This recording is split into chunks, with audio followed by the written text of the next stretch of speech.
ক্ষমতায় এলে media policy কি হবে, জনাব সালাউদ্দিন আহমেদ, জনাব রিজভী আহমেদ দুইজনের বক্তব্য থেকে স্পষ্ট। আমি খুবই আশাবাদী হতে চাই যে আগামী দিনে যদি এর সিকিবাদ বাস্তবায়িত হয়।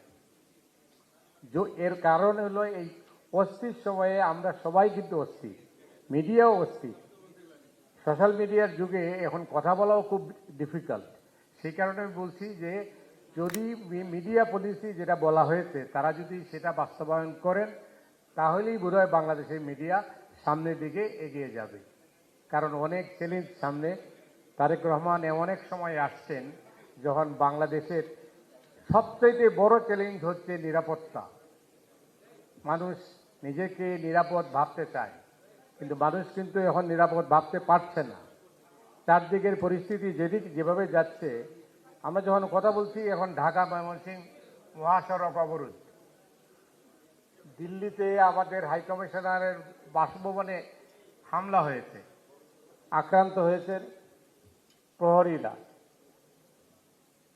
চারদিকে কিন্তু আমি খবরাখবর যা দেখছি, ডেইলি স্টার, প্রথম আলোর উপরে হামলা হলো, এরপরে কি হবে কেউ জানে না। সেই কারণে এই অবস্থায় বিএনপির কাছে মানুষের প্রত্যাশা সবচেয়ে বেশি। বিএনপি মানুষের পাশে থাকবে, তারেক রহমান আসবেন, তারেক রহমান সেই প্রতিশ্রুতি দেবেন, সেটা আমি জানি। কিন্তু প্রশ্নটা হচ্ছে যে আমরা সবাই নিরাপদ থাকতে চাই, লিখতে চাই, আমাদের কথা বলতে দিন। আপনারা যদি সেটা নিশ্চিত করেন সাধুবাদ জানাবো, আর না হলে আবারও হয়তোবা আমরা আপনাদের সমালোচনা করব। কিন্তু এই সমালোচনা যেন হঠকারিতায় পরিণত না হয়, সেই দিকটাও আমাদের দেখতে হবে। সেই অবস্থায় আমার মনে হয় আমরা যারা এখানে আজকে সমবেত হয়েছি, আমাদের সহকর্মীরা সবাই এই কথাই বলবেন যে আগামী দিনে চ্যালেঞ্জ যেটা আসছে সেই চ্যালেঞ্জ মোকাবেলা করতে হলে আমাদের সবাইকে ঐক্যবদ্ধভাবে, এই রাষ্ট্রের অস্তিত্ব কিন্তু বিপন্ন হতে যাবে আমরা যদি সবাই ঐক্যবদ্ধ না হই, রাষ্ট্র বিপন্ন হয়ে যাবে। সেই রাষ্ট্রের অস্তিত্ব যদি বিপন্ন হয়ে যায় তাহলে আমরা কেউই থাকবো না। আগামী দিনের সুন্দর ভবিষ্যৎ, তারেক রহমানের আগমনকে আমি শুভেচ্ছা জানাই। আমি মনে করি তিনি আসলে বাংলাদেশের চেহারা হয়তো বা পাল্টে যাবে। অনেক অনেক ধন্যবাদ। মতিউর রহমান চৌধুরী ভাইকে ধন্যবাদ। আমরা অন্তত আমাদের দলের পক্ষ থেকে এই নিশ্চয়তা দিতে চাই যে আপনারা চেষ্টা করলে সেই স্থাবকতার যুগে অন্তত আমাদেরকে ফেরত দিতে পারবেন না ইনশাল্লাহ। তবে একই সাথে এটি কথাও ঠিক যে আমাদের চাওয়ার সাথে আপনাদের চাওয়ার একটা সমান্তরাল অবস্থান প্রয়োজন। আমরা এবার একটু ইলেকট্রনিক মিডিয়ার দিকে যাই। চ্যানেল 24-এর জহির ভাই, আপনি কোথায় আছেন? আপনি একটু আপনাকে আহ্বান জানাচ্ছি।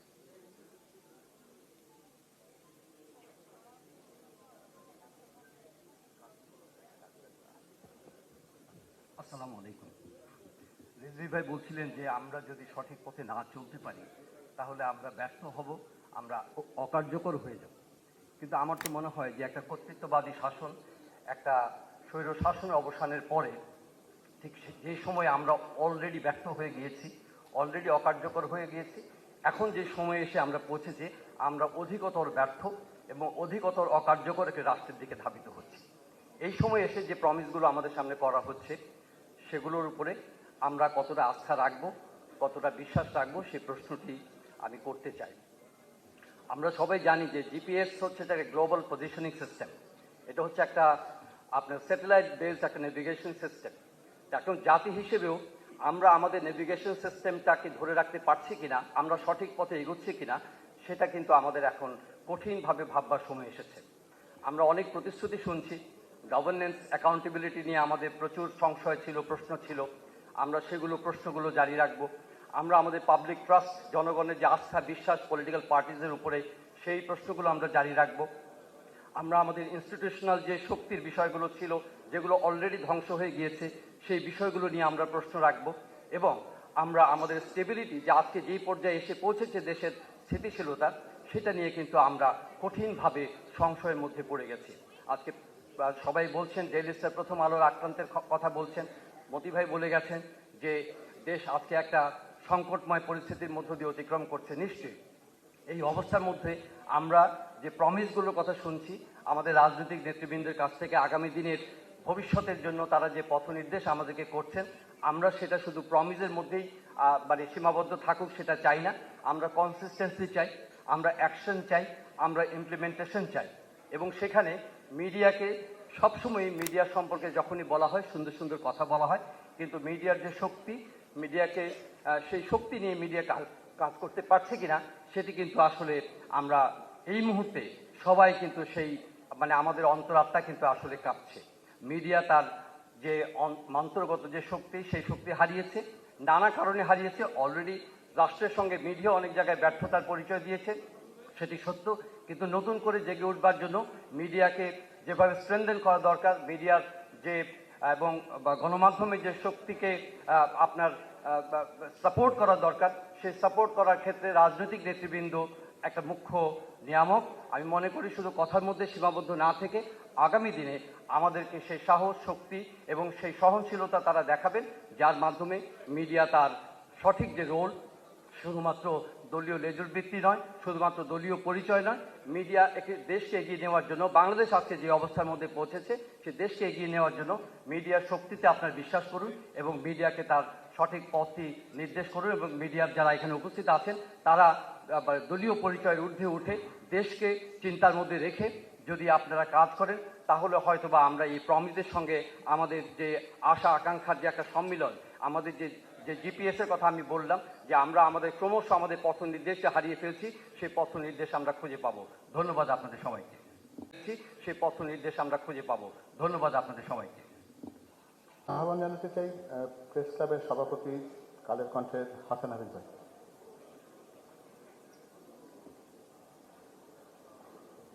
বিসমিল্লাহির রহমানির রহিম। একটা বিষাক্ত পরিস্থিতির মধ্যে আমরা আছি। জাতীয় নেতৃবৃন্দ এবং আমার সিনিয়র সম্পাদক বন্ধুগণ, সুরী, সবাই শ্রদ্ধা জানাচ্ছি সবাইকে। এই বিশ্ববৃক্ষ কিন্তু স্বাধীনতার পরেই রোপিত হয়েছিল। 1973 সালে যখন ভিয়েতনাম সংহতি দিবসে গুলি চালানো হয়েছিল, আমার সহপাঠী ঢাকা কলেজের মতিউর কাদের শহীদ হয়েছিল, সেই তারপর থেকে বাকশাল যদি সংক্ষেপে আমরা দেখি, আসলে এখন দীর্ঘকালের একটা পুঞ্জীভূত যেই কি বলবো বিশ্ববৃক্ষের যে কুফল, সেটা আমরা এখন ভোগ করছি। হয়তো ভবিষ্যতে আরো আতঙ্কজনক পরিস্থিতি আমাদের জন্য অপেক্ষমান। আমরা যদি সতর্ক না হই, ঐক্যবদ্ধ না হই, দেশপ্রেমে উদ্বুদ্ধ না হই, তাহলে এই সংকট আমরা কাটাতে পারবো কিনা সেই ব্যাপারে সন্দেহ থেকে যাবে। আমরা এখন সমাজ মাধ্যমে যেরকম কুফল আমরা দেখতে পাচ্ছি, সেটা আনসেন্সর্ড এবং কোনো গেটকিপিং ছাড়া যে সব তথ্য ছড়িয়ে পড়ছে, মানুষ গুজব দ্রুত বিশ্বাস করছে, যাচাই বাছাই করছে না। ফলে দেশের স্বাধীনতা, সার্বভৌমত্ব যেরকম বিপন্ন হচ্ছে, সাম্প্রদায়িক সম্প্রীতি বিপন্ন হচ্ছে এবং গণতান্ত্রিক অভিযাত্রায় যে আমরা আছি সেটাও কিন্তু ব্যাহত হচ্ছে বারবার। আমরা জানি যে এই দেশের বিচার ব্যবস্থাও এত কলুষিত হয়ে গিয়েছিল যে বলেছিল তারা যে ট্রুথ ইজ নো ডিফেন্স। আমার নিজের কানে আমি শুনেছি, আমি তখন আমার দেশে ছিলাম। আপনারা জানেন যে মাহমুদুর রহমানের মতো তেজি, সাহসী, লড়াকু সম্পাদককে কিন্তু বারবার লাঞ্ছিত হতে হয়েছে। আমি নিজে 2 বার চাকরিচ্যুত হয়েছে, একবার দৈনিক বাংলা, একবার আমার দেশে। তো এখন সামনে আরো বড় চ্যালেঞ্জ আছে, সমাজ মাধ্যমের এই চ্যালেঞ্জ, এআই এর চ্যালেঞ্জ এবং ষড়যন্ত্র দেশের ভেতরে আছে, দেশের বাইরে আছে, সেটার ম্যানিফেস্টেশন আমরা দেখেছি। এবং যে উগ্র সহিংসতা এখন মানে সমস্ত কিছুকে অন্ধকারাচ্ছন্ন করে তুলেছে, সেখানে যদি আমরা ঐক্যবদ্ধ না থাকি এবং আমরা যদি রাজনৈতিক দলের কাছ থেকে সেরকম অঙ্গীকারটা, প্রত্যাশাটা না পাই, তাদের কথা এবং কাজের মধ্যে মিলটা না পাই, তাহলে কিন্তু আমরা আমাদের প্রত্যাশিত জুলাই চেতনার যেই নতুন বাংলাদেশ বিনির্মাণের যে স্বপ্ন এবং আকাঙ্ক্ষা, সেগুলি ধূলিসাৎ হবে। দীর্ঘ করার কোনো সুযোগ নাই। আমরা ঐক্যবদ্ধ হতে চাই, আমরা সংস্কার চাই সত্যিকার অর্থে এবং জনবান্ধব বিচার বিভাগ চাই। রাজনীতির সমস্ত কিছুর একটা সমন্বিত একটা পদক্ষেপ আমরা চাই। এবং আমার একটা বিনীত প্রস্তাব থাকবে যে একটা মণ্ডলী গঠন করা, একটা থিঙ্ক ট্যাঙ্ক সমস্ত সাংবাদিকদেরকে নিয়ে এবং রাজনৈতিক বিচার বিভাগ, আরো প্রশাসন, পুলিশ, তারপর সেনাবাহিনী, সবাই মিলে যদি আমরা একটা মণ্ডলী গঠন করতে পারি, দেশ তো সবার ঊর্ধ্বে, সেটা যদি আমরা করতে পারি তাহলে কিন্তু আমাদের অনেকখানি সহজ হয় এবং একটা গ্যাপটা দূর হয়ে একটা সমন্বয় তৈরি হয়। আসলে সেটাই আমাদের প্রত্যাশা থাকবে এবং আমরা চাইবো যে সমস্ত রাজনৈতিক দলগুলির কাছ থেকে যে আমরা প্রত্যাশা চাইবো, তাদের রাজনৈতিক ইশতেহারে, নির্বাচনী ইশতেহারে যে গণমাধ্যম সম্পর্কে সুস্পষ্ট অঙ্গীকার এবং সেগুলির আমরা বাস্তবায়ন চাইব। কথায় এবং কাজে যেন মিল থাকে সেটি আমাদের প্রত্যাশা থাকবে। আপনারা সুন্দর আয়োজন করেছেন, আপনাদেরকে ধন্যবাদ।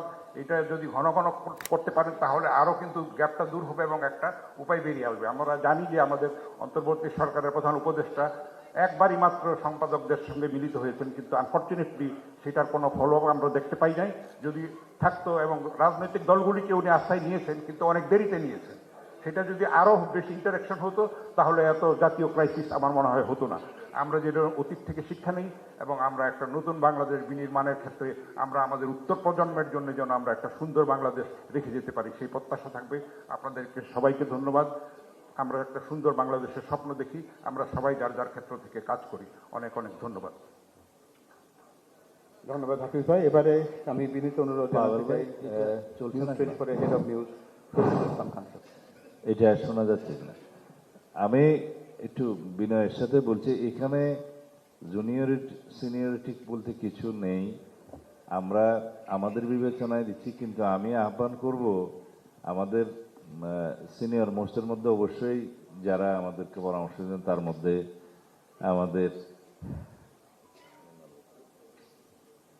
আমাদের শফিক রহমান ভাই আমাদের এখানে মনে হয় সবচেয়ে বয়োজ্যেষ্ঠ। আপনি পরে বলবেন, কারণ আপনি দীর্ঘ বললে এখানে আবার ক্ষুধার্ত হয়ে যাবে সবাই। সেই জন্য আমাদের প্রথম আলোর মতি ভাই বলবেন, মাহফুজ ভাই বলবেন, সম্পাদক সংবাদপত্র সমিতির ওনার্স অ্যাসোসিয়েশনের সভাপতি আজাদ ভাই বলবেন। কিন্তু আমাদের এখানে আমরা ওপেনলি, আপনারা যদি স্বতঃস্ফূর্তভাবে কেউ বলতে চান আর কি, জানালে খুশি হব। আদারওয়াইজ আমরা গণতন্ত্র করছি বলে মনে হবে না, হয়তো লিস্ট আমরা বানিয়েছি এটা মনে হবে। মতি ভাইকে দিয়ে আগে শুরু করছিলাম এই বিবেচনায় যে উনি মধ্যপন্থী, সেই জন্য। এখন আমার মনে হয় যে ওইভাবেই আমরা আহ্বান করি। যদি আপনাদের মধ্যে কেউ স্বতঃস্ফূর্তভাবে এসে বলতে চান, আমরা উপকৃত হব, কারণ আমরা শুনতে এসেছি আপনাদের কাছে। ধন্যবাদ। অনলাইনে যারা কাজ করেন তাদের একজনকে একটু ডাকতে চাই, আব্দুল নূর তুষার।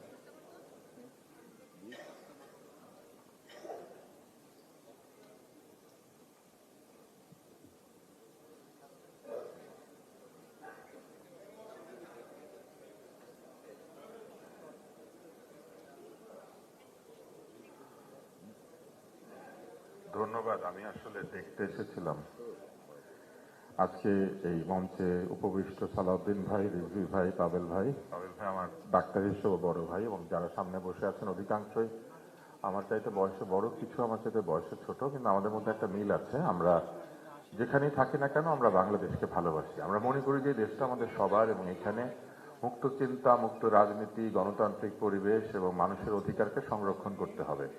বাংলাদেশ জন্ম নিয়েছিল একটি গণতান্ত্রিক রাষ্ট্র হিসেবে সামনের দিকে এগিয়ে যাওয়ার জন্য। বাংলাদেশ জন্ম নিয়েছিল এই দেশে যারা দুর্বল, যারা অসহায়, যারা মজলুম, তাদের অধিকার রক্ষা করার জন্য। বাংলাদেশ বৈষম্যের বিরুদ্ধে দাঁড়িয়ে যুদ্ধ করে স্বাধীন হয়েছে, এবং বাংলাদেশের এই যুদ্ধ আপামর জনসাধারণের যুদ্ধ ছিল। সেই যুদ্ধের মধ্যে দিয়ে যে দেশটি তৈরি হয়েছে, সেইখানে আমি মনে করি, এবং আমার মতো আরো অনেকেই হয়তো আছেন যারা মনে করেন যে গণতন্ত্র ছাড়া এই দেশের সামনে আর কোনো বিকল্প নাই, এবং গণতন্ত্রহীন একটা দেশের মধ্যে সব ধরনের অপশক্তি মাথাচাড়া দিয়ে ওঠে। মানুষ নিজের জন্য কখনো খারাপকে বেছে নেয় না, মানুষ নিজের জন্য কখনো ভুল কিছুকে বেছে নিতে চায় না।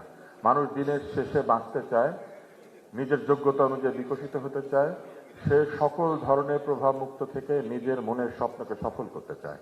এবং সেই রকম একটি পরিবেশ তৈরি করার জন্য আমি মনে করি যে বাংলাদেশে নির্বাচন খুবই জরুরি, এবং সেই নির্বাচনের সময় বাংলাদেশে তারেক রহমানের উপস্থিতিও জরুরি।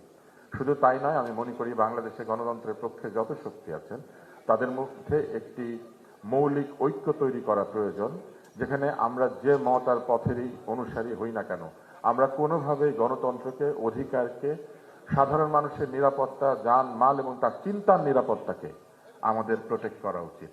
একটি দেশ বড় হয় তখন যখন একটি দেশের মানুষেরা স্বাধীন চিন্তা করতে পারে, সৃজনশীল কাজ করতে পারে, এবং সৃজনশীলতার মধ্যে দিয়ে পৃথিবীতে তার নামকে উজ্জ্বল করে তুলতে পারে। কোনো দেশ তার ভবন দিয়ে পরিচিত হয় না, কোনো দেশ তার টাকা দিয়ে পরিচিত হয় না। পৃথিবীতে বহু ধনী রাষ্ট্র আছে, নাউরু আছে আপনারা জানেন, ব্রুনাই আছে আপনারা জানেন, কিন্তু এই দেশগুলি তাদের টাকার জন্য পরিচিত, কিন্তু এই দেশগুলি সারা পৃথিবীতে সম্মানের আসনে নাই। কিন্তু আপনি দেখবেন ফিনল্যান্ডের মতো একটা দেশ আছে যেখানে অতি অল্প সংখ্যক মানুষ, কিন্তু তারা নিজেদেরকে দাবি করে যে তাদের হেলসিঙ্কি হচ্ছে পৃথিবীর ক্রিয়েটিভ ক্যাপিটাল। তারা বলে পৃথিবীতে যা কিছু সুন্দর তার অধিকাংশ তারা ডিজাইন করে। আমি মনে করি বাংলাদেশের এই সম্ভাবনা আছে, যে দেশে 17 কোটি মানুষ, 18 কোটি মানুষ কিংবা 20 কোটি, আমরা তো আদমশুমারিত মিথ্যা কথা বলেছি। এই মিথ্যা সংস্কৃতি থেকে বের হয়ে এসে আমাদের সত্যের সংস্কৃতিকে দাঁড় করাতে হবে। আর সকল গণতান্ত্রিক প্রতিষ্ঠানকে, সংবাদপত্রের উপর আঘাতকে, সাংস্কৃতিক প্রতিষ্ঠানের উপর আঘাতকে আমাদের নিজেদের উপর আঘাত বলে মনে করতে হবে। আজকের এই আয়োজনকে আমি ধন্যবাদ জানাতে চাই এই কারণে যে এখানে তারা সকলকে ডেকেছেন, সমালোচনা শুনতে চেয়েছেন। সমালোচনার সময় আছে আসলে। আমি মনে করি যে সমালোচনা ব্যতি রেখে কোনো প্রতিষ্ঠান, কোনো ব্যক্তি কিংবা কোনো রাজনীতি নয়। ভুল হতেই পারে, মানুষ যখন কাজ করবেন ভুল হবে, সিদ্ধান্তে ভুল হবে, কাজে ভুল হবে, কিন্তু সেই ভুলকে ঠিক করার যে প্রবণতা, নিজেকে রেকটিফাই করার যে প্রবণতা, প্রতিনিয়ত নিজেকে শুদ্ধতার দিকে পরিচালিত করার যে প্রবণতা, এটাই মানুষকে মানুষ করেছে। আমরা দেখছি এবং অনেকাংশ উপলব্ধি করছি যে আমাদের দেশে রাজনীতিতে একটি পরিবর্তনের সূচনা হয়েছে।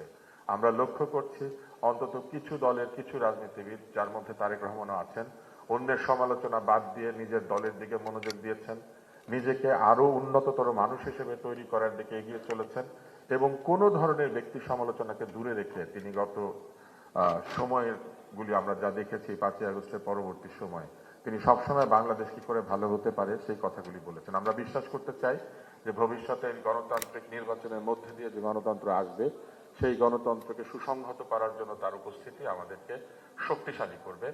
তিনি দিক নির্দেশনা দিবেন, তিনি আমাদেরকে জানাবেন তার পরিকল্পনাকে, এবং জনগণ যেহেতু নিজের ভালো বোঝে, জনগণ তার স্বাধীন সিদ্ধান্তে, ভালো সিদ্ধান্তগুলোর পেছনে দাঁড়াবে। কোথাও ভুল হলে সেটা সমালোচনা করবে এবং কোথাও যদি সাহায্য প্রয়োজন হয় দলমত নির্বিশেষে ভালো কাজের পেছনে দাঁড়াবে। আপনাদের সবাইকে অনেক ধন্যবাদ। আমরা সবার কথা শুনতে পারলে সবচেয়ে ভালো হতো, কিন্তু বাস্তবতা এরকমই যে সেটা কখনোই সম্ভব হয় না। তারপর এইটাকে আপনারা ক্ষমাসুন্দর দৃষ্টিতে দেখবেন বলে আশা করব। বিবিসির কাদের কল্লোল ভাই, আপনাকে আহ্বান জানাচ্ছি। কাদের কল্লোল, বিবিসি।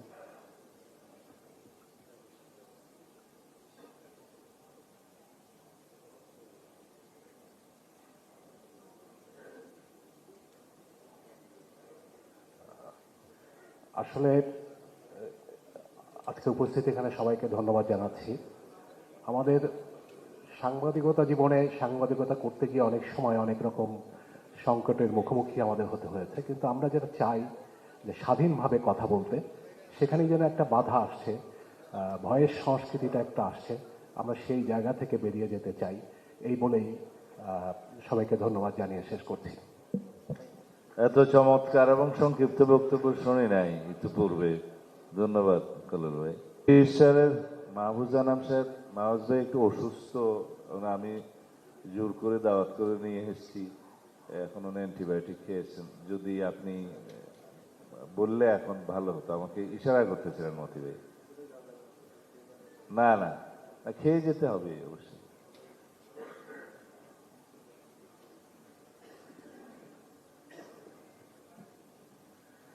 সালাউদ্দিন ভাইকে অনেক ধন্যবাদ, বিএনপিকে উদ্যোগ নেওয়ার জন্য ধন্যবাদ। সত্যিকার অর্থে নতুন বাংলাদেশ যদি করতে হয় সেখানে নতুন মিডিয়া পরিবেশ করতে হবে।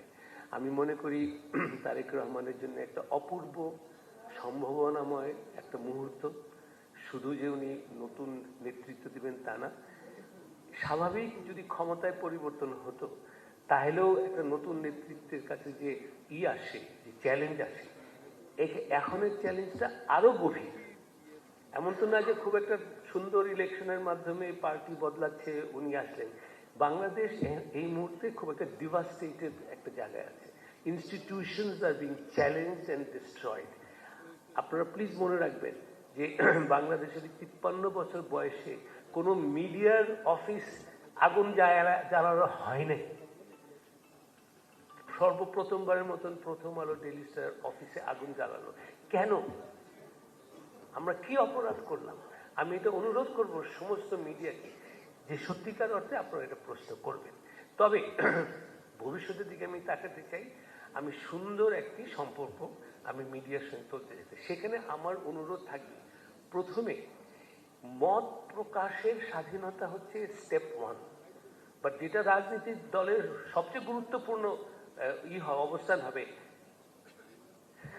মানে কি বলবো, ক্রিটিক্যাল মত প্রকাশের স্বাধীনতা, মত প্রকাশের স্বাধীনতা আছে, কিন্তু আপনার আমি সমালোচনা করব সেইটার স্বাধীনতা। এখন সালাউদ্দিন ভাই, you are very friendly to the media because you are out of power. আপনি ক্ষমতায় গেলে আপনি কেমন হবেন সেটা আমরা যখন দেখব, যে আপনি একই রকম উদার, একই রকম ভাবে আপনি গ্রহণ করছেন সমালোচনা। আমাদের এই 53 বছরের রাজনীতিতে বড় বড় অভিজ্ঞতা হলো যে কোনো সরকার কোনো দিন তারা ক্রিটিক্যাল জার্নালিজম একসেপ্ট করে নাই। আমি আশা করব নতুন বাংলাদেশে এই ক্রিটিক্যাল আপনারা নেবেন, এবং সেখানে আমি বলবো যে critical journalism is not only for freedom of journalism, it is a chance for good governance. আপনি স্বাধীন সাংবাদিকতাকে আপনি করবেন, নার্চার করবেন, অবশ্যই আমাদের তাতে ইন্টারেস্ট, কিন্তু you must be conscious that আমি যদি সত্য কথা শুনতে না চাই, I will make mistakes, I will repeat those mistakes because I have never taken critical journalism seriously. So আমার অনুরোধ থাকবে যে নতুন যে বাংলাদেশ আমরা চাচ্ছি, আমরা তারেক রহমানের নেতৃত্বে যেটা ভবিষ্যৎ দেখছি, সেখানে যেন ক্রিটিক্যাল জার্নালিজম, ইন্ডিপেন্ডেন্ট মিডিয়া, হ্যাঁ আমি এটাও বলবো, আমরা যে ভুল করি না তা না, আমরা ভুল করতে পারি। তখন আপনি কি করবেন? আপনি কি আমাকে নিন্দা করবেন? আপনি আমাকে ডিভাস্টেট করবেন? আমার অনুরোধ থাকবে আপনি সবসময় এসে বলবেন যে মাহফুজ জানাব, আপনার এই রিপোর্টটা তো ফ্যাক্ট বেস না, আপনার এই রিপোর্টটা তো একদম তথ্য বিকৃত করেছে। আমি আপনাকে প্রমিস করছি, when you point out that my report is not fact based, when my report is incorrect, I will apologize. And we do. আপনি দেখবেন যে রেজিস্ট্রার সবচেয়ে বেশি অ্যাপোলজি করে sometimes when you do make a mistake. So একটা respectful relationship. আমি আপনাকে criticise করব, উইশিং ইউ ওয়েল সব সময়। আপনি elected government, people have elected you to run the country. আমি কেন খামাখা মিথ্যা তথ্য দিয়ে আমি সমালোচনা করব? আমি সমালোচনা করব ওই মানসিকতা নিয়ে যে এটা নির্বাচিত সরকার যেন সত্যিকার অর্থে গণতন্ত্রের দিকে যায়, মানুষের চাহিদার দিকে যায়। Because bureaucracy will never tell you the truth, because your intelligence agency will never tell you the truth, even your party colleagues will not tell you the truth, because আপনার সামনে এসে সে বললো যে বিএনপি তো লোকে সমালোচনা করে, তার ভবিষ্যৎ কি হবে সে তো জানে না। The only institution that will speak the truth is the independent media. এবং আপনারা এইটাও দেখবেন যে মিডিয়ার চরিত্র কি। আমি একটা লেখা লিখছিলাম যে অনেক সম্পাদক মালিকের পিআরও হয়ে যায়। Do not fall a victim to editors who become PROs of owners. আপনাদের পার্টি থেকে একটা ইন্ডিপেন্ডেন্ট সার্ভে করেন, কোন সংবাদপত্র, কোন টিভি ইন্ডিপেন্ডেন্টলি করে, এথিক্যালি করে। Ethics, ethics, ethics, that is the future of journalism. আপনার যেমন গুড গভর্নেন্স দরকার, আমার এথিক্যাল জার্নালিজম দরকার। অনেক ধন্যবাদ। মাহফুজ ভাই, অনেক আপনাকে- ধন্যবাদ। ক্ষেত্রে ইদানিংকার একটা প্রবণতা হচ্ছে যে মেইন স্ট্রিম মিডিয়া সোশ্যাল মিডিয়াকে অনুসরণ করছে। কোনো কোনো ক্ষেত্রে এই প্রবণতাটা রাষ্ট্রের জন্য, দেশের জন্য কতটুকু মঙ্গলজনক সেই বিবেচনাটাও আপনাদের উপর রেখে দিলাম। আমরা দেখেছি যে নারী কণ্ঠকে রুদ্ধ করবার চেষ্টাটা সাম্প্রতিককালে খুব ব্যাপকভাবে দেখেছি আমার হচ্ছে। আমার মনে হয় যে সেই জায়গাটিতেও একটু কথা শোনা দরকার। কাজী ইয়াসিন, আপনি যদি একটু আসেন।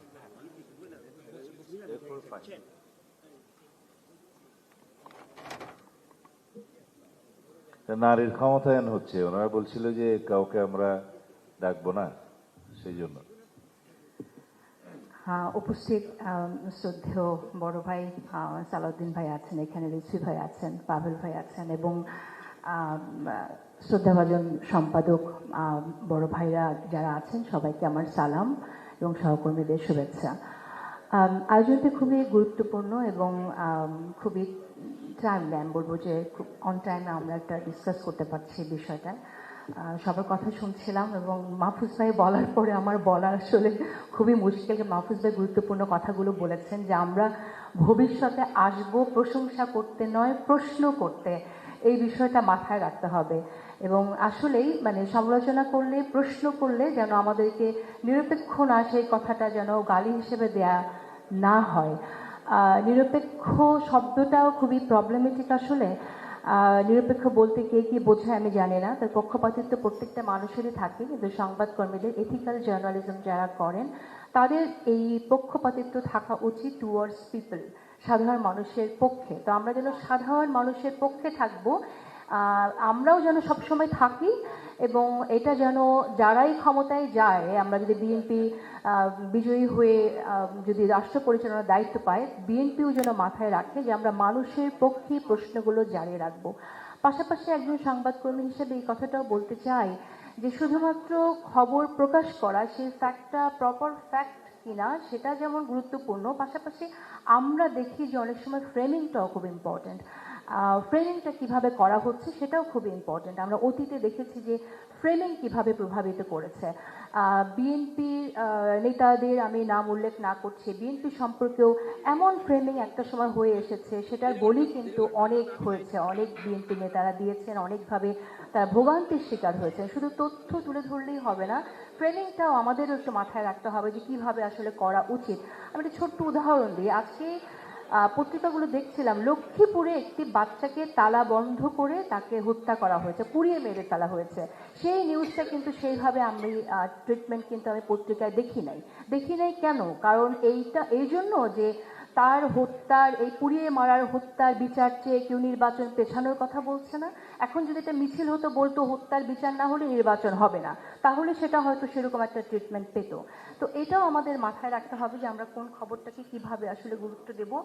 নিজেদের একটু কথা বললাম এবং পাশাপাশি বিএনপির কাছ থেকে যে প্রত্যাশাটা আমাদের, যে ক্রিটিক্যালি আমরা সমালোচনা বা আমরা কথা বলবো, প্রশ্ন করবো, সেটা অ্যাকসেপ্ট করার 1 মিনিট সময় নেব পারলে আমি। আর অনলাইনের ক্ষেত্রে আমি বলছি, আমাদের কিন্তু এখন ডিজিএফআই থেকে যেভাবে কন্টিনিউয়াস থ্রেড দেওয়া হতো, থ্রেড দিয়ে অসুস্থ করে ফেলার মতো, আমার ক্ষেত্রে আমি অসুস্থ হয়ে গেছিলাম, বহু মানুষ নিপীড়নের শিকার হয়েছেন, সেই বিষয়টা নেই। কিন্তু বিগত 1 বছর ধরে অনলাইন মব চলছে। আজকে যেভাবে ডেইলি স্টার এবং প্রথম আলোর ভবনে আগুন দেওয়া হয়েছে, এই ঘটনাটা একদিনে হয় নাই, এই ঘটনাটা অনলাইনে দীর্ঘদিন ধরে হয়ে এসেছে, এটা প্রস্তুতি দীর্ঘদিন ধরে হয়ে এসেছে, কিন্তু সেটাকে আমরা কিন্তু কেউ প্রোটেক্ট করতে পারি নাই। আমি 1 বছর হলো আমি এই যে এখানে সম্পাদক নুরুল কবির আমাদের বড় ভাই, তাকে যেভাবে হেনস্থা করা হয়েছে, এই হেনস্থা তো অনলাইনে হয়েছে। ওনাকে আমি আমার প্রোগ্রামে যিনি যখন এসেছেন ওনাকে প্রশ্ন করেছে, ওনাকেও ভারতের দালাল বলে, আমাকেও ভারতের দালাল বলে, ওনাকেও আওয়ামী লীগ বলে, আমাকেও আওয়ামী লীগ বলে। তো এই যে গাড়িগুলো ধর্মবিদ্বেষী, উনিও ভারতের দালাল, এই যে কথাগুলো বলা হচ্ছে, তো দীর্ঘদিন ধরে অনলাইন মব হচ্ছে। এখন তো আমি আতঙ্কিত যে কখন কোথায় কোন মবের মুখে আমরা পড়বো। তো এই যে ভয়ের সংস্কৃতির মধ্যে আমরা পড়ে গেছি, এখানে বিএনপির একটা গুরুত্বপূর্ণ রোল আছে। আমি এটা একটু বলে যেতে চাই, এই রোলটা আপনাদের প্লে করতে হবে। আমরা চাই না যে আপনি কেউ খারাপ বলে আপনারা খারাপ হবেন। একজন মানুষ গালি দিচ্ছে বলে আপনি তাদের পক্ষের কাউকে গালি দিচ্ছেন, সেটাতে কোনো আমাদের লাভ হলো না। আমাদের দরকার একটু ভয় মুক্তভাবে আমাদের কাজটা যাতে করে যেতে পারি, সেরকম একটা পরিবেশ। সেই পরিবেশটা সৃষ্টির জন্য আপনারা কি করছেন? আপনারা অন্যের খারাপটা অনুসরণ না করে বরং আমরা যারা কাজ করছি আমাদেরকে প্রোটেক্ট করেন। আপনারা বরং ক্ষমতায় আসলে একটা ভার্চুয়াল একটা সিকিউরিটি ফোর্স করেন। আপনারা সেখান থেকে আপনার যেভাবে ট্যুরিস্ট ফোর্স আছে, সেরকম একটা ভার্চুয়াল সিকিউরিটি ফোর্স আপনারা দেখেন আমাদেরকে কারা হেনস্থার শিকার করছে, কিভাবে আমাদেরকে এই সেফগার্ডটা দেওয়া যায়। সেটা আপনাদের কাছে আমাদের একটা দাবি থাকবে। ধন্যবাদ, অশেষ ধন্যবাদ আবার আয়োজনের জন্য। গণমাধ্যম ব্যক্তিত্ব আশরাফ কায়সার ভাইকে একটু বলবো সংক্ষেপে যদি ওনার কথাটা বলেন। আমরা এখানে ভিন্ন মত শুনতে চাই এবং সেক্ষেত্রে অবারিত স্বাধীনতা আছে আপনাদের, আমাদেরকে পরামর্শ দেওয়ার এবং মত প্রকাশ যেভাবে আপনারা করতে চান। রাজনৈতিক দলের সাথে গণমাধ্যমের সম্পর্কটা আসলে কি? আমরা বাংলাদেশে দেখেছি, তারা বিরোধী দলে থাকলে অথবা যখন ক্ষমতায় না থাকে তখন একভাবে কথা বলে, যেই মুহূর্তে ক্ষমতায় চলে যায় আমরা তাদেরকে আর চিনতে পারি না। তারা তখন সমালোচনা করলে আমাদেরকে শত্রু মনে করে। বিএনপির শীর্ষ নেতৃত্ব বা প্রথম সারির নেতৃবৃন্দ, রিজভী ভাই, সালাউদ্দিন ভাই, পাভেল ভাই এখানে আছেন, আমি আশা করব এই কথাগুলো যেন আমাদের তারা- এখানে স্থায়ী কমিটির সম্মানিত সদস্যরা আছেন, তারা আছেন না, আমি শুধু এদিকে সেলিমা তাকিয়ে- আপা আছে, হাফিজ ভাই আছে, ডক্টর মঈন খান আছে। নিশ্চয়। তো আমি সুতরাং আশা- আমরা সবাই আছি আর কি। দেখুন, গণমাধ্যম আপনার স্তুতি করবে, গণমাধ্যম আপনাকে প্রশংসা করবে, এই ভাবনা নিয়ে রাজনীতি করা কিংবা ক্ষমতায় যাওয়া অত্যন্ত অন্যায় হবে। এবং তারেক রহমান সাহেব উনি দেশে ফিরছেন, আমরা তাকে স্বাগত জানাই। তার কাছে আমার হাজারটা প্রশ্ন আছে, অতীত নিয়ে আছে, ভবিষ্যৎ নিয়ে আছে, বর্তমান নিয়ে আছে। এই প্রত্যেকটা প্রশ্ন তার ক্যারিয়ারের জন্য, তার নেতৃত্বের জন্য, নতুন বাংলাদেশ তৈরির জন্য জরুরি। কাজেই কোনো সাংবাদিক কিংবা লেখক কিংবা গণমাধ্যমকে প্রশ্ন করতে গেলে ভাবা যে তিনি আমার সমালোচক, তিনি বিরোধী পক্ষের লোক এবং তিনি আমাদের রাজনীতির অংশ না। এটি একটি রোগের মতো। এই রোগ থেকে যদি দল বেরোতে না পারে, বাংলাদেশ বেরোতে না পারে, আমাদের সামনে আগানোর কোনো সম্ভাবনা নাই। গত 15 বছর বাংলাদেশের যেই সেক্টরের সবচেয়ে বেশি ক্ষতি হয়েছে সেটি গণমাধ্যম। আমরা গণভবন সাংবাদিকতা করে দেখিয়েছি আমরা কত রকমের স্তুতি করতে পারি এবং কত রকমের লেজুর বৃত্তি করতে পারি। আমাদের প্রতিষ্ঠানগুলো নষ্ট হয়ে গেছে, তরুণ সাংবাদিকরা কোনো স্বপ্ন দেখতে পারেনি এবং আমাদের প্রশ্ন করার ক্ষমতা হারিয়েছে। আমাদের একটি কাজ প্রশ্ন করা, সেটিকে যেন গ্রহণ করা হয়। ধন্যবাদ। আমি বিনয়ের সঙ্গে বলছি যে হয়তো অনেককেই বক্তব্য দেওয়ার সুযোগ সময়ের স্বল্পতার কারণে দেওয়া সম্ভব হবে না, না। আমাদের এখানে অনেক সিনিয়ররা আছেন যাদের ডায়াবেটিস আছে এবং আছে। আপনারা মতি ভাই বলতেছিল আমাদের লাঞ্চ না করে দয়া করে কেউ যাবেন না আর কি। মাহফুজ ভাই গেছে ওনার শরীর খারাপ, সেই জন্য। আর সংক্ষিপ্ত করলে আমরা মনে হয় আমাদের বিরুদ্ধে সমালোচনাগুলো শুনতে চাচ্ছি। ফাহিম আহমেদ, যমুনা টিভির সিইও, আপনাকে যদি একটু বলতে পারি। আসসালামু আলাইকুম। আজকের এই আয়োজনের সভাপতি, বিএনপি স্থায়ী কমিটির সদস্য সালাউদ্দিন আহমেদ, অন্যান্য নেতৃবৃন্দ এবং আমার প্রিয় সহকর্মীবৃন্দ, আসলে এই যে একটু আগে আশরাফ কায়সার ভাই বলে গেলেন যে গত 15 বছর সবচেয়ে বেশি ক্ষতি হয়েছে গণমাধ্যমের। আমিও সেটাই বলবো, কিন্তু গত 15 বছরের অবসান যখন ঘটেছে, 5ই আগস্টের পরে আমরা ভেবেছিলাম গণমাধ্যমের স্বাধীনতা নিয়ে সবাই সচেষ্ট হবেন, কথা বলবেন। গণমাধ্যম 15 বছরের যে একটা দমবন্ধ পরিবেশে ছিল, সেটা থেকে আমরা মুক্তি পাব। কিন্তু আমরা কি গত 1.5 বছরে মুক্তি পেয়েছি? ফেসিবাদীরা চলে যাওয়ার পরেও কি আমরা ফেসিবাদ মুক্ত হতে পেরেছি? আচরণগত কোনো পরিবর্তন কি আমরা লক্ষ্য করেছি?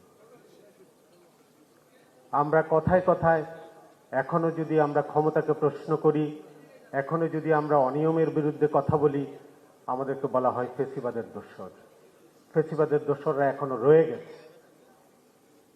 আসলে এটা একটা বুলি হয়ে গেছে এখন। ফেসিবাদ যে একটা কঠিন শব্দ, যে একটা গুরুত্বপূর্ণ শব্দ, সেটাকে আমরা খুব খেলেও বানিয়ে ফেলছি। আমরা যাকে তাকে আক্রমণ করছি, সোশ্যাল মিডিয়ায় যাকে তাকে হেয় প্রতিপন্ন করছি, চরিত্র হনন করছি। এবং আমি একটা জিনিস বলবো, বিএনপির নেতৃবৃন্দ এখানে আছেন, সেদিন প্রথম আলো ডেইলি স্টার ভবনে আগুন দেওয়ার পরে অনেক প্রতিবাদ বিক্ষোভ হয়েছে, আবার অনেকে উচ্ছ্বাস প্রকাশ করেছেন। ফেসবুকে আমি দেখলাম একটা কমেন্টস আসলো, বিএনপি কোথায়, বিএনপি এখন কি ভূমিকা রাখছে? হয়তো বলবেন যে আমরা তো পাওয়ারে নাই। পাওয়ারে না থাকলেও কি কোনো ভূমিকা রাখার সুযোগ নেই? বিএনপি কি এটার বিরুদ্ধে দাঁড়াতে পেরেছে? বিএনপির কর্মীরা কি এটা নিয়ে অনেক কথা বলেছে? আমরা কি অল্প কিছু মব সন্ত্রাসীর কাছে জিম্মি হয়ে যাব গোটা দেশ? বিএনপি ক্ষমতায় আসা পর্যন্ত কিংবা অন্যকে ক্ষমতায় আসা পর্যন্ত কি আমাদেরকে এই পরিস্থিতি মোকাবেলা করতে হবে? আমার প্রশ্ন। আমি আশা করব যে আমরা প্রশ্ন করতে চাই ক্ষমতাকে।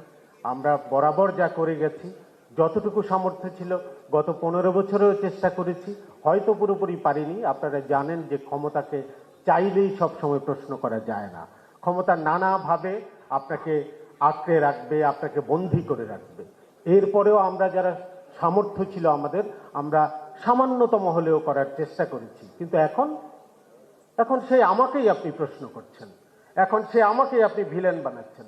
আগেও তারা আমাদের সমালোচনা করতো, আগে যারা ছিল তারা আমাদের নাম মেনশন করে করে কথা বলতো, এখনো আমাদেরকে, এখন যারা আছেন তারা কথা বলছেন। তাহলে আসলে আমাদের যাওয়ার জায়গাটা কোথায়, কিংবা আমাদেরকে রক্ষা করার মানুষগুলো কারা, এই প্রশ্ন রেখে আমি যাচ্ছি। আসসালামু আলাইকুম। ধন্যবাদ ফাহিম। এবারে ফাহিম সাহেব বোধহয় এই অন্তর্বর্তীকালীন সরকারের কথা বলে গেলেন মনে হয়। আচ্ছা, আপনাদেরকে আশ্বস্ত করার জন্য আমরা আর দুইজনকে আহ্বান জানাবেন, এডিটর, এরপরে মতি ভাই, আজাদ ভাই এবং সর্বশেষ আমাদের বড় ভাই শফিক রহমান সাহেবকে দিয়ে আমরা সেশনটা শেষ করতে চাচ্ছি। তো সংক্ষেপে মতামত প্রকাশের জন্য একে মঞ্জুরুল ইসলাম, নির্বাহী সম্পাদক, বাংলাদেশ প্রতিদিন। খুবই দ্রুততার সাথে এসে সংক্ষেপে বলতে হবে।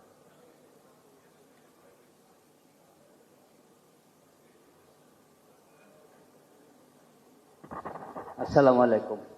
বিএনপি নেতৃবৃন্দ, সাংবাদিকবৃন্দ, সম্পাদকবৃন্দ, আমি জানি না আমি যে কথাগুলো বলবো এই কথাগুলো বলার পরে আপনারা আমাকে আর পরে ডাকবেন কিনা।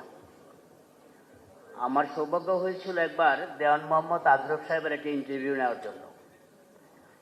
তিনি আমাকে বলেছিলেন যে জিয়াউর রহমান সাহেবের সাথে ওনার সম্পর্কটাই, বাট জিয়াউর রহমান কিভাবে একটা বিষয়ে সিদ্ধান্ত নিতেন। তিনি বলছিলেন যে একটা বিষয়ে সিদ্ধান্ত নেওয়ার আগে জিয়াউর রহমান 8-10 জনের সাথে কথা বলতেন। উনি বললেন যে একদিন রাত 3টার সময় প্রেসিডেন্ট সাহেব বলতেন, প্রেসিডেন্ট সাহেব আমার জন্য গাড়ি পাঠালেন, আমার সাথে কথা বললেন, তারপরে আমি বেরিয়ে আসার পরে দেখলাম আরেকজন ঢুকছে। পরে শুনলাম একই বিষয়ে সিদ্ধান্ত নেওয়ার জন্য উনি আরো 5 জনকে ওই রাতেই ডেকেছিলেন। যদি গণমাধ্যম নিয়ে হোক, রাষ্ট্র পরিচালনার যে কোনো বিষয় নিয়েই হোক, বিএনপি যদি জিয়াউর রহমানের এই পলিসিটা অ্যাডপ্ট করতে পারে সেটা দেশের জন্য ভালো হবে। আর গণমাধ্যমের বিষয়টা খুব ক্রিটিক্যাল বিষয়, যেটা অনেকেই বলে গেছেন। গণমাধ্যম যখন বিরোধী দলে থাকে যে কোনো দল, তখন গণমাধ্যমের বিউটিটা খুব সুন্দর থাকে, সরকারি দলে থাকলে সেটা থাকে না। আমি 2টা অনুরোধ বিএনপি নেতৃবৃন্দকে করব। সেটা হলো, গণমাধ্যমের এখন 5ই আগস্টের পরে বিএনপির মধ্যে কিছু লোক আছে যাদের পকেটে ব্লাড টেস্ট করার মেশিন আছে। তারা গণমাধ্যমের এক একজনকে ব্লাড টেস্ট করে, কে বিএনপি না। দয়া করে এই ব্লাড টেস্টটা করবেন না, সবাইকে অ্যাকোমোডেট করেন। সবাই আমরা এক, আমরা সবাই মিলে দেশটা পরিচালনা করব। আরেকটা অনুরোধ থাকবে, আপনারা দেখেন যে হাওয়া ভবন নিয়ে তারেক রহমানকে নিয়ে গত 18-19 বছর একটা মবের মতো তৈরি করা হয়েছিল, কিন্তু হাওয়া ভবন রিলেটেড তারেক রহমানের বিরুদ্ধে কিন্তু কোনো এলিগেশন পাওয়া যায় নাই। কিন্তু যারা ওই হাওয়া ভবনকে ঘিরে রেখেছিল তাদের বিরুদ্ধে অনেক এলিগেশন পাওয়া গেছে। 47 বছর বয়সে তারেক রহমান এই দেশ ছেড়ে চলে যেতে বাধ্য হয়েছিলেন। 61 বছর বয়সে তিনি আবার দেশে ফিরে আসছেন। দয়া করে তারেক রহমানকে ঘেরাও করে আবার নতুন কোনো সিন্ডিকেট তৈরি করবেন না। এর যদি করেন তবে দেশের জন্য, তারেক রহমানের জন্য, বিএনপির জন্য চরম সংকটের মধ্যে পড়বে। আমরা গণমাধ্যম সেই রকম একটা সংকট চাই না। আমরা চাই তারেক রহমানের নেতৃত্বে নতুন বাংলাদেশ এগিয়ে যাক। ধন্যবাদ আপনাদের। ধন্যবাদ মঞ্জুর। আমার মনে হয় যে শহীদ রাষ্ট্রপতি জিয়া রহমান একটি ব্লাড গ্রুপ বাংলাদেশের জন্য নির্ধারণ করেছিলেন। প্রথম বাংলাদেশ আমার শেষ বাংলাদেশ। আর জনাব তারেক রহমান সেই ব্লাড গ্রুপকে আর একটু পরিশুদ্ধ করে বলেছেন সবার আগে বাংলাদেশ। হাই শিকদার ভাই, আপনাকে বলছি। শিকদার ভাই, লম্বা হবে না কিন্তু। ভয় নাই, কোনো লম্বা করবো না, ছোটই থাকবে। বিষয়টা হলো যে ছাগল একটা বাঘের কবলে পড়েছিল, তো সে বাঘকে খেদিয়ে ছাগলটাকে উদ্ধার করেছিল সাধু বাবা। ছাগল তো মহা খুশি।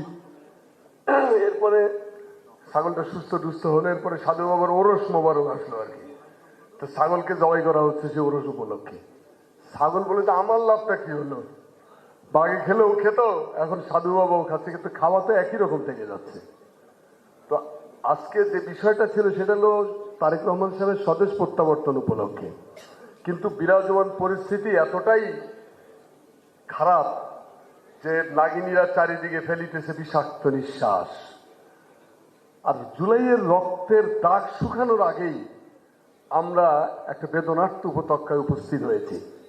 এখান থেকে বেরোতে হবে। 1963 সালে মৌলানা ভাসানীর একটা বক্তৃতা শুনেছিলাম। তিনি বলেছিলেন যে দেশে এখন ক্রান্তিকাল চলছে। এই 63 সাল থেকে আসছে 2025 সাল, ক্রান্তিকাল আর বাংলাদেশের কপাল থেকে গেল না। এখন একটা ক্রান্তিকাল। দেশ আসলে ওয়েটিং করতে, অপেক্ষা করতেছে এই উপত্যকা পেরিয়ে যাওয়ার জন্য। মৃত্যু উপত্যকা আমার দেশ নয়। আমরা এখান থেকে বেরোতে চাই। সে বেরোনোর রাস্তাটার জন্যই একজন নেতা দরকার। নেতৃত্ব শূন্যতা বাংলাদেশে প্রকট। নজরুলের ভাষায় যে আমি সেই জন্য বলি না, আমরা বীরু মানবের প্রবল প্রশংসা শুনতে যাচ্ছি না, সেটা বলছিলাম। বীরু মানবের প্রবল করিতে চাহেন যে দুনিয়াতে, তারই ইমাম নেতা মানি আমি, প্রেম মোর তারি সাথে। আড়ষ্ট নরে বলিষ্ঠ করে যার কথা যার কাজ, তারি তরে সেনা সংগ্রহ করি গড়ি তারি শিরতাজ। এই শিরতাজ গড়ার জন্য যে নেতার দরকার, ওয়েটিং ফর গডও বাংলাদেশ, সেই নেতা আসতেছেন। আমি আশা করি যে বাংলাদেশের সংবাদপত্রের উপর যে স্বাধীনতার 72 সাল থেকে শুরু করে আজ পর্যন্ত যা কিছু হয়েছে সেগুলোর অবসান ঘটবে। সত্যিকারের একটা সুস্থ সুন্দর গণতান্ত্রিক বাংলাদেশ আমরা সামনে পাব। সবাইকে ধন্যবাদ। কবিতা একটা না বললে বক্তব্য শেষ হয় না আর কি, প্লিজ। আমরাও তার সেই প্রত্যয়ের সঙ্গে থাকতে চাই যে আমরা একটা নতুন বাংলাদেশ পেতে যাই। মাসুমুর রহমান খলিলি ভাই, নির্বাহী সম্পাদক নয়াদিগন্ত, আপনাকে সংক্ষেপে বক্তব্য দেওয়ার জন্য অনুরোধ করছি। আসসালামু আলাইকুম। আমি 2 মিনিটের মধ্যে শেষ করব। আমরা গণমাধ্যমের সংকটের ব্যাপারে একটা প্রসঙ্গ আসছে, সেটা তো ভয়ের সংস্কৃতি। হ্যাঁ, এটা অবশ্যই গণমাধ্যমের জন্য একটা সংকট। তবে সোশ্যাল মিডিয়ার বিকাশ এবং নিরাপত্তার যে সাবজেক্ট, এটাও কিন্তু গণমাধ্যমের জন্য একটা সংকট। আমরা জানি আজকে সুদানে কিন্তু গণমাধ্যমের স্বাধীনতার কথা বলা হয় না, অথবা একসময় সিরিয়াতেও বলা হতো না। বাংলাদেশে এমন পরিস্থিতি যাতে না আসে সেটা আমাদের নিশ্চিত করতে হবে। এটা নিশ্চিত করতে হলে গণতান্ত্রিক রূপান্তর প্রয়োজন। এই গণতান্ত্রিক রূপান্তরের জন্য গ্রহণযোগ্য এবং বিশ্বাসযোগ্য একটা নির্বাচন প্রয়োজন। সেই নির্বাচন যথাসময়ে যদি করা যায় তাহলে শুধুমাত্র বাংলাদেশ রাষ্ট্র সেফ হবে, নিরাপত্তা নিশ্চিত হবে, এবং যেটা গণমাধ্যমের জরুরি সেটা বিশেষভাবে দেখার দরকার। আমার বিশ্বাস তারেক রহমান সাহেবের যে নেতৃত্ব, এই নেতৃত্ব একটা শূন্যতা পূরণ করবে, বাংলাদেশের গণতান্ত্রিক রূপান্তরে কাজ করবে।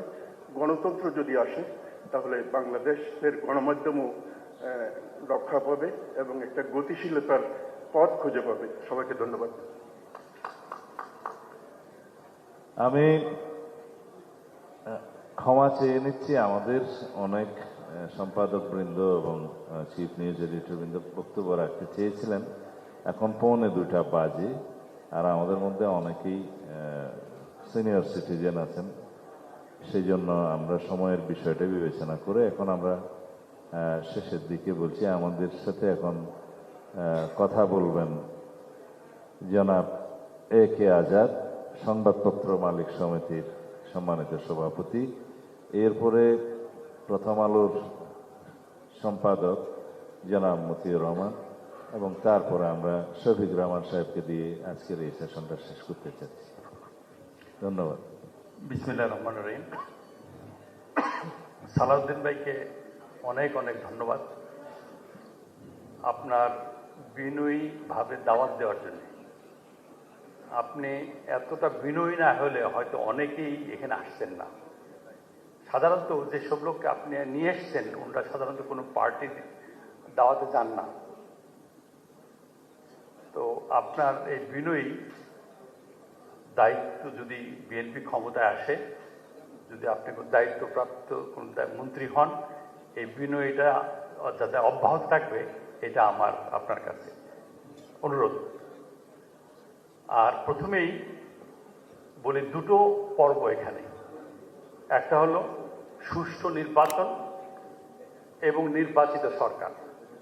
সুষ্ঠু নির্বাচন হওয়ার আগে কিন্তু অনেক চ্যালেঞ্জ আমাদের সামনে আমরা ফেস করছি।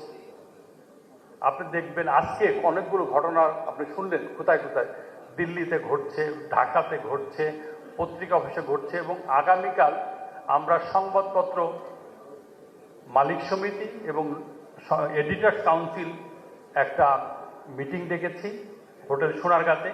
আমরা অনেকেইকে দাওয়াত পাঠিয়েছি, অনেকেই রাজনৈতিক নেতৃবৃন্দ, সাংবাদিকবৃন্দ এবং সুশীল সমাজ সবাই সেখানে থাকবেন, আপনারা আসবেন। ওখানে আমরা একটা সকলে মিলে একত্রিত হতে চাই যে আমরা যে একটা সুষ্ঠু নির্বাচন এবং গ্রহণযোগ্য নির্বাচন, আর যাতে আমরা মত প্রকাশের স্বাধীনতাটা পাই।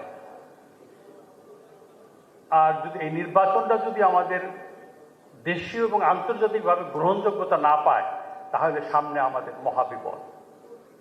অনেক বিদেশিরা, যারা আমরা বিদেশের সাথে ব্যবসা করি, তারা কিন্তু খুব উদ্গ্রীবভাবে তাকিয়ে আছে আমাদের নির্বাচনের দিকে, নির্বাচনটা কতখানি সুষ্ঠু হয়, গ্রহণযোগ্যতা হয়। এবং এটার ব্যাপারে কিন্তু আমি মনে করি সবচেয়ে দায়িত্ব হচ্ছে এখানে সাংবাদিকবৃন্দ এবং বিএনপি। বিএনপি সবচেয়ে বড় দল। যদি সুষ্ঠু নির্বাচন করতে, গ্রহণযোগ্য নির্বাচন করতে গিয়ে যদি কোথাও বিএনপিকে 10টা সিট হারাতে হয়, তাহলে আমি মনে করি এখনকার প্রথম আলো যে সার্ভেটা করেছে তাতে বিএনপির ক্ষমতা আসতে কোনো অসুবিধা হওয়ার কথা না। তাহলে আমার মনে হয় আমাদেরকে যদি উন্মুক্ত করে দেন যে ঠিক আছে আপনারা গঠনমূলক সমালোচনা করেন, পাশাপাশি আপনারা যদি নির্বাচিত হন, ক্ষমতার দায়িত্ব গ্রহণ করেন, তাহলে এভরি 6 মান্থস আপনারা যদি আমাদেরকে এইভাবে আবার আহ্বান করেন, তাহলে কিন্তু আমরা গঠনমূলক আপনাদের ভুলগুলো ধরিয়ে দিতে পারবো। এবং আপনারা আমাদের মধ্যে যদি কোনো ত্রুটি থাকে আপনারা ধরিয়ে দেন, এবং আপনাদের মন্ত্রণালয় যদি সরকার আপনারা গঠন করেন, আপনারা একটা জবাবদিহিতার জায়গা রাখবেন।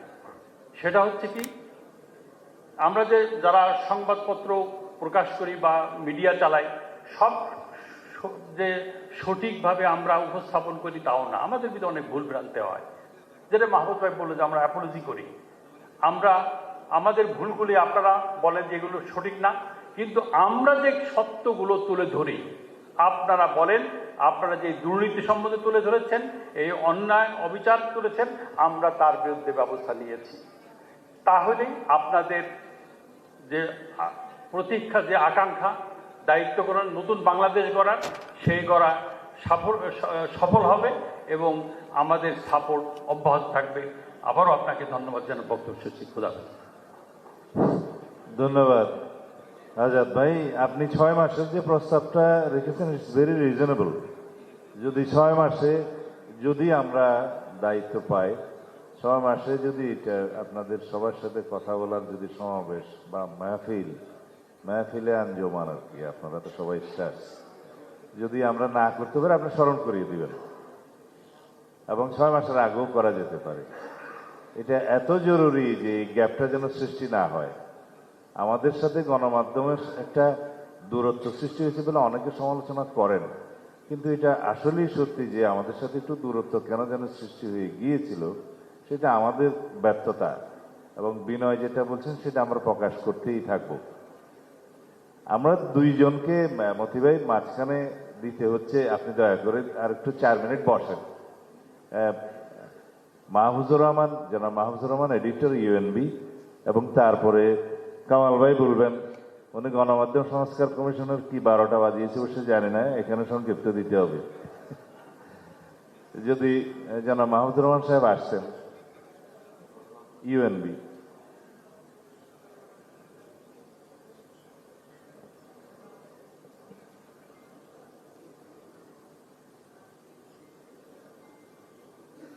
আসসালামু আলাইকুম, সবাইকে সালাম এবং শুভেচ্ছা। কথা সবই বলা হয়েছে, তবে আসার কথা এটা যে আমরা সাংবাদিকরা বলবার আগে বিএনপির নেতৃবৃন্দ কয়েকটা কথার উপরে জোর দিয়েছেন, এবং নওম চমস্কির কথাও এসছে আলোচনায়। এর মধ্যে সংবাদপত্র যে রাষ্ট্রের একটা 4th স্টেট হিসাবে যে রিকগনিশন, যেটা সবসময় গ্লোবালি যেটা দেয়া হয়েছে, আমরা বলার আগে ওনারাই বলেছেন, এটা আসার কথা। গণমাধ্যম ছাড়া গণতন্ত্র হয় না, এটা আমাদের সবাইকে বুঝতে হবে।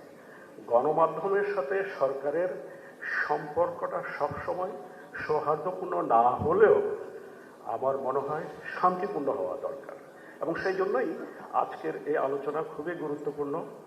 এবং মতিভাই যে কথাটা বলেছেন যে এই আলোচনার যদি সিকিভাগও যদি বাস্তবায়ন হয় আমরা খুশি হব। আমরা সিকিভাগের কথা বলবো না, আমরা শতভাগের কথাই বলবো, কারণ মিডিয়া হচ্ছে ফোর্থ স্টেট। তাই যদি হয়, গণতন্ত্রকে যদি এগিয়ে নিতে হয় তাহলে গণমাধ্যমকে সাথে নিয়েই করতে হবে। গণমাধ্যম রাষ্ট্রেরই অংশ এবং সবাইকে শুদ্ধ এবং সৎ সাংবাদিকতা করবার সাহস এবং দরজা উন্মুক্ত করে দিতে হবে। আমি একটা কথা বলেই শেষ করতে চাই, যে কথাগুলো আজকে এখানে বলা হয়েছে, আমরা আপকামিং গভর্নমেন্টের এবং পলিটিক্যাল পার্টির যারা সম্ভাবনা দেখছেন নির্বাচিত হবার, তাদের ইশতেহারে এই জিনিসগুলো আমরা স্পষ্টভাবে দেখতে চাই যে গণমাধ্যম কিভাবে কাজ করবে, গণমাধ্যমকে সৎসাংবাদিকতা করবার সুযোগটা তারা কিভাবে তৈরি করে দেবেন। সকলকে ধন্যবাদ। জি, অনেক ধন্যবাদ। কামাল ভাই যদি একটু কষ্ট করতেন এখন।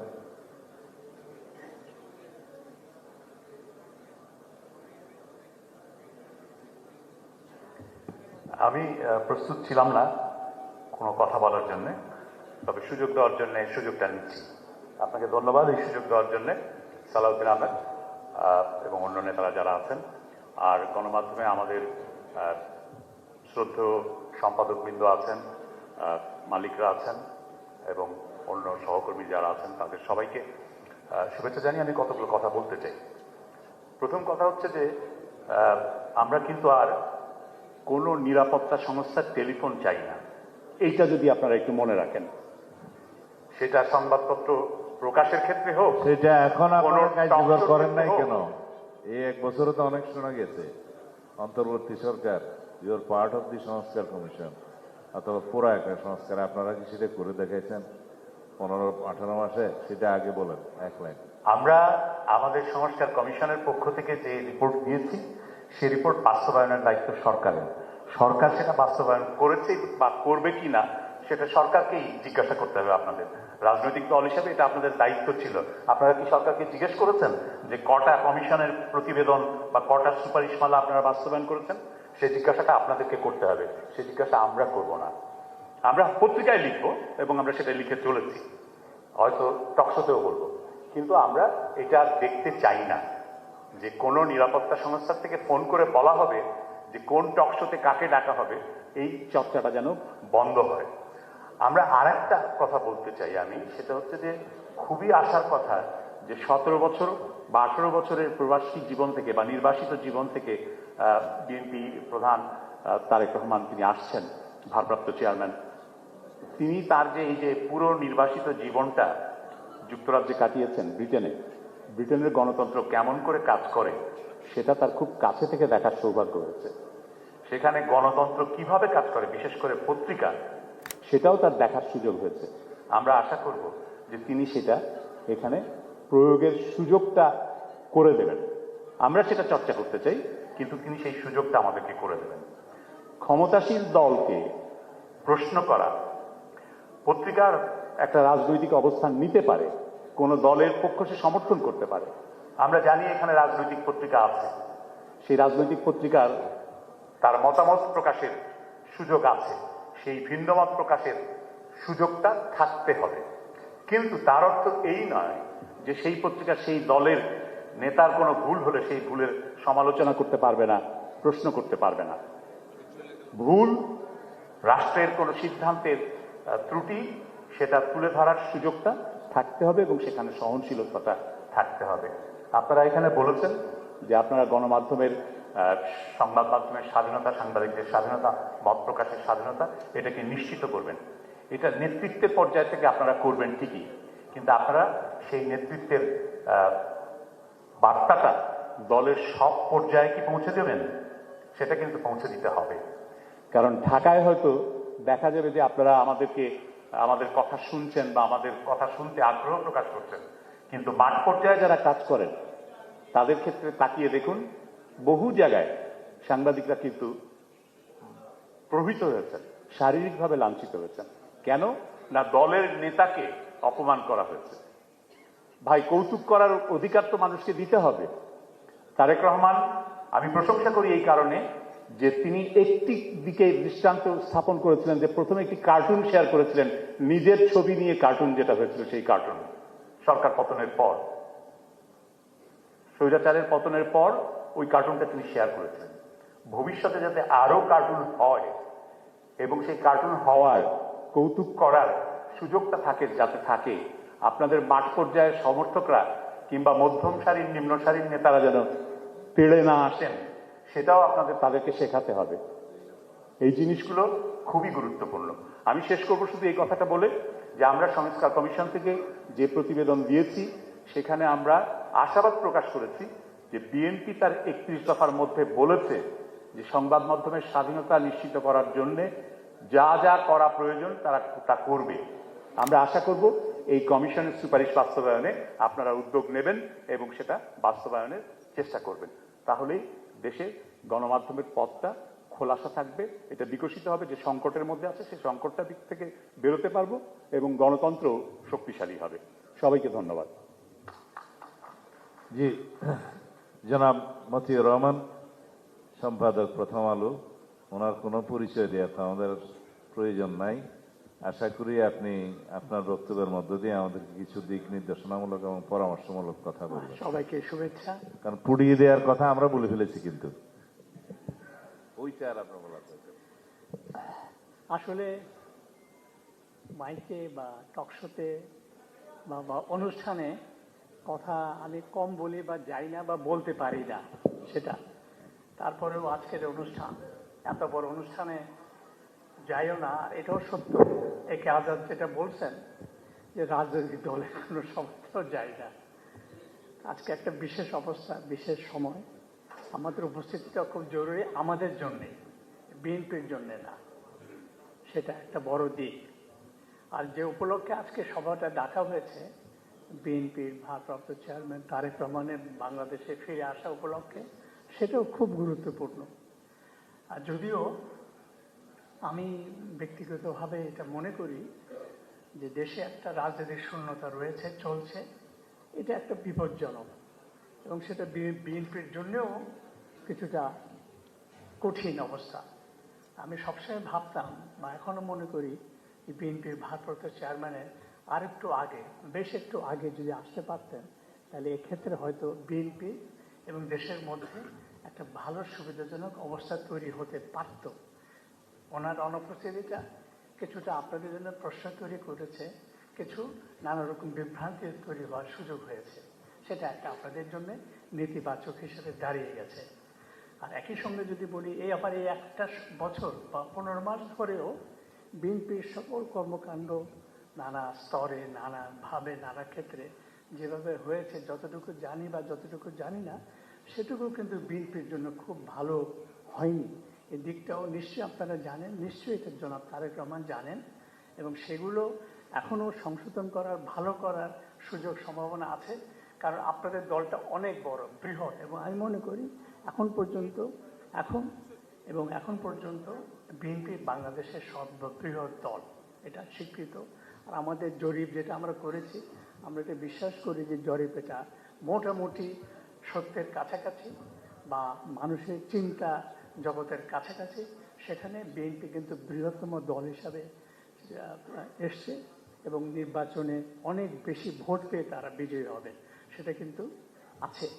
তো আমরা এটা বিশ্বাস করতে চাই, বা এটা হয়তো আমরা এটা ভাবতে পারি যে আপনারা ক্ষমতা আসছেন যে দল, সে দলের নেতৃত্ব, সে দলের সকল পর্যায়ের নেতৃত্ব, কর্মী বাহিনীর সকল কর্মকাণ্ডের মধ্যে সেই আজাদ ভাই যেটা বলল যে বিনয়, যেটা আপনাদের সৌজন্যতা, বলবো যে ভদ্রতা, নেতৃত্বে গৌণ ইত্যাদি কার্যক্রমগুলি অনেক বেশি করে প্রতিভাত হওয়া দরকার।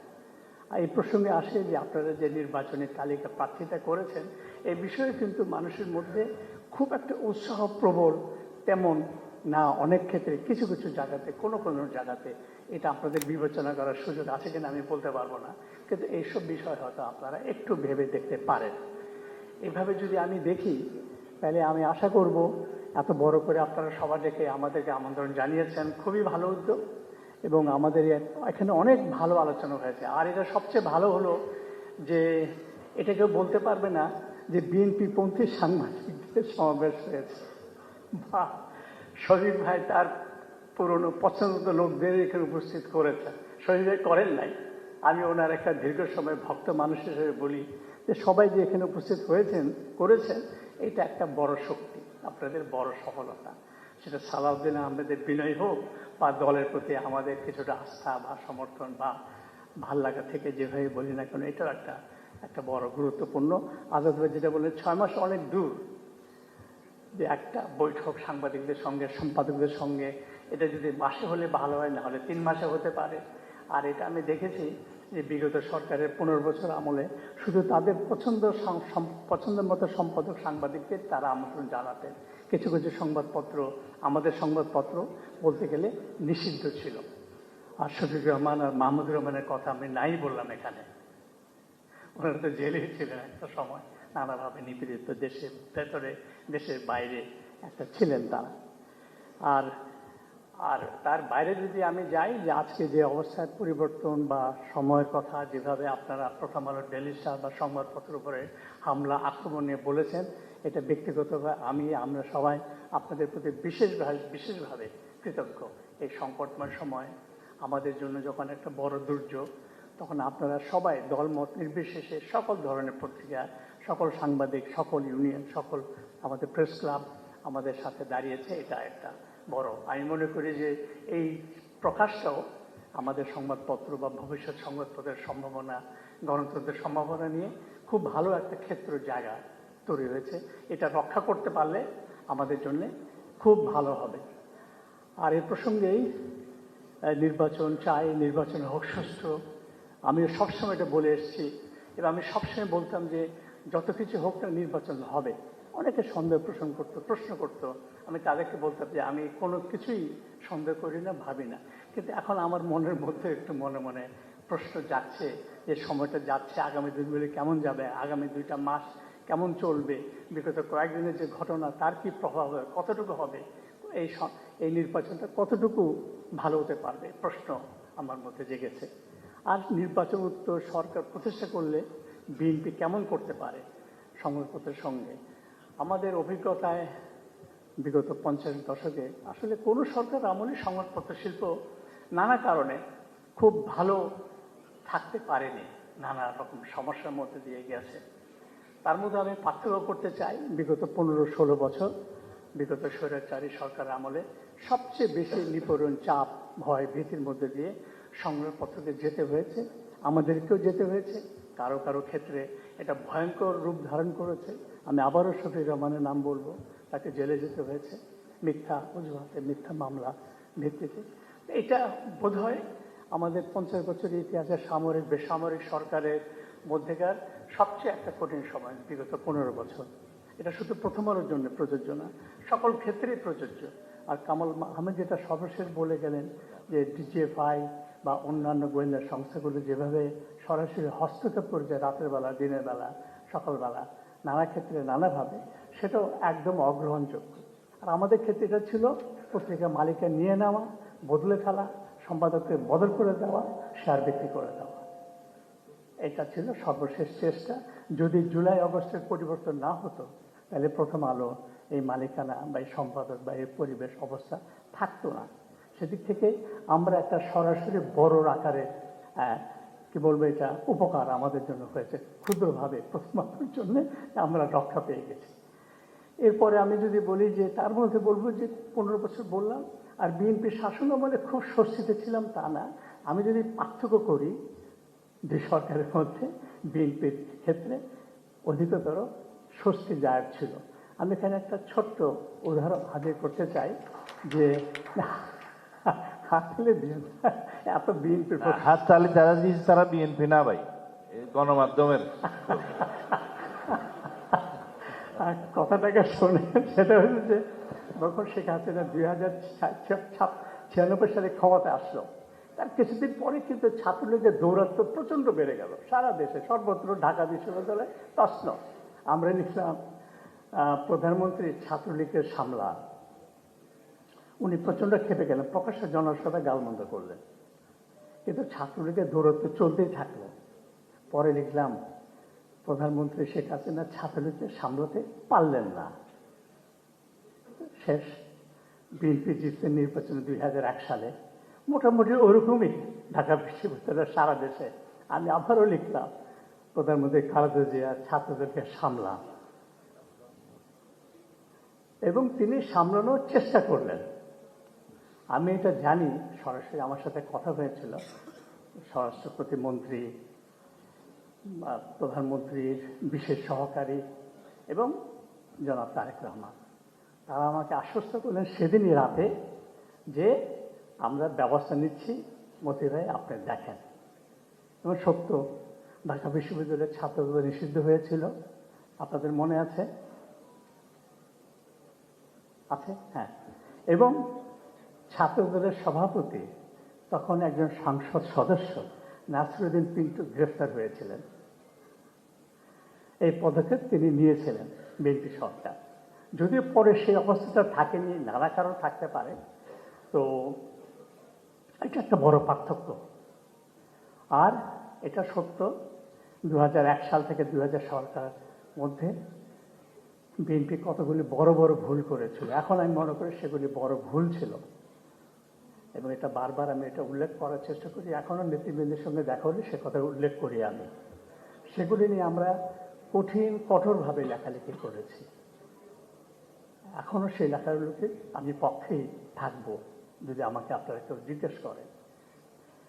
সেসব নিয়ে তৎকালীন প্রধানমন্ত্রী বেগম খালেদার সঙ্গে আমার খুব পরিষ্কার কথাবার্তা হয়েছে, তর্ক বিতর্ক হয়েছে, আবার হাসি মুখে ভালো কথা বলে চা খেয়ে আমরা ফিরে এসেছি। সে আলোচনায় তারেক রহমান উপস্থিত ছিলেন। সে বিষয়গুলি নিয়ে তৎকালীন অনেক মন্ত্রীর সাথে কথা হয়েছে। আমরা কিন্তু আমাদের সেই লেখাগুলো অব্যাহত রেখেছি। তাতে কোনো প্রকাশ্য আক্রমণ, জেলের ভয়, মামলা মোকদ্দমার ভয়, এই ধরনের কোনো ঘটনা ঘটেনি, এটাও আমি নিশ্চিত করি। সেটাও বলবো যে নানা রকম সমালোচনা, তর্ক বিতর্কের মধ্যেও বিএনপির নেতৃত্বের মধ্যে ধৈর্য ছিল, তাদের সহ্য শক্তি ছিল, এবং তারা আমাদের প্রথম আলো পত্রিকার সমালোচনাগুলো তারা মেনে নিয়েছিলেন। সংশোধন করতে পেরেছিলেন কিনা, হয়েছিল কিনা, সেটা অনেক লম্বা আলোচনার বিষয়। যেটা আমরা আশা করি, যেটা অনেকে বলে গেলে, যে আমরাও আগামীতে ভবিষ্যতে যদি বিএনপি বিজয়ী ক্ষমতায় আসে, আমার ব্যক্তিগত অভিজ্ঞতা থেকে আমি এটা বলবো, বিএনপির কাছ থেকে আমরা আরও অধিকতর সহ্য শক্তি, আরও অধিকতরভাবে সমালোচনা সহ্য করা, গ্রহণ করা, মেনে নেওয়া মানে শোনা। বাকিটা তো নেতৃত্বের দলের সরকারের উপর নির্ভর করবে, তারা কতটুকু মানবেন না করবে। তবে শুনবেন, জানবেন, এটা আমি নিশ্চিত আশা করি। কারণ এখনও আমাদের বিএনপি নেতৃত্বের মধ্যে যারা আছেন, মির্জা ফখরুল, সালাউদ্দিন আহমেদ এবং অন্যান্য অনেকে, তাদের সাথে এখন আমাদের যে রকম সৌহার্দ্যপূর্ণ সম্পর্ক, বন্ধুত্বপূর্ণ সম্পর্ক, এটা অব্যাহত থাকবে আমি মনে করি। তবে আগামী দিনগুলো অনেক কঠিন। আগামী যে সরকার আসবেন তাদের জন্য সময়টা হবে আরও কঠিন। আমার মনে হয় বিগত 50 বছরের ইতিহাসের সবচেয়ে একটা কঠিনতম। এখনই অনেকে এই প্রশ্ন তোলেন, বিএনপি কি পারবে?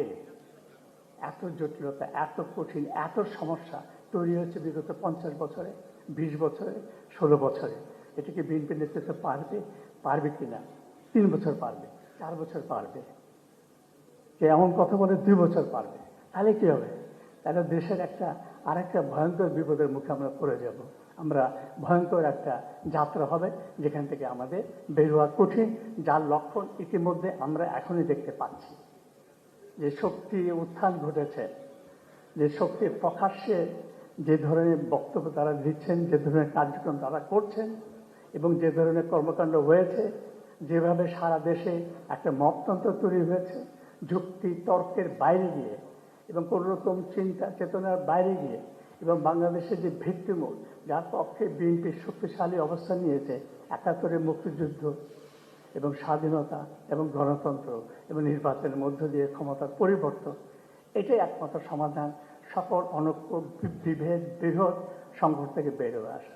আমি আশা করব বিএনপির সাম্প্রতিক সময়ে যে বক্তব্য, যে অবস্থান, রাজনৈতিক অবস্থান নিয়েছেন, এটা যদি তারা অব্যাহত রাখে, এই নীতিতে, এই অবস্থানে যদি শক্তিশালী থাকেন এবং তারা যদি অগ্রসর হয়ে যান, যদি তারা নির্বাচনে বিজয়ী হয়, সরকার গঠনের পরে অবস্থানে থাকেন, তাহলে আমি মনে করব সেটাই হয়তো আমাদের জন্য নতুন করে আশাবাদ হওয়ার এবং গণতন্ত্র পথের যাত্রার পথের একটা সম্ভাবনা আমরা দেখতে পারবো, যেটা আমরা অনেকটাই হারিয়ে ফেলেছি। আমরা মুখে অনেক স্বপ্নের কথা বলি, অনেক সম্ভাবনার কথা বলি, কিন্তু আসলে যেটা মতিউর রহমান চৌধুরী বলে গেছেন, দেশ বিভক্ত হয়ে গেছে। বিগত 50 বছর ধরে, বিগত 16 বছর ধরে স্বৈরতান্ত্রিক আমলে এই বিভক্তিটা আরো বহুভাবে বিভক্ত হয়েছে।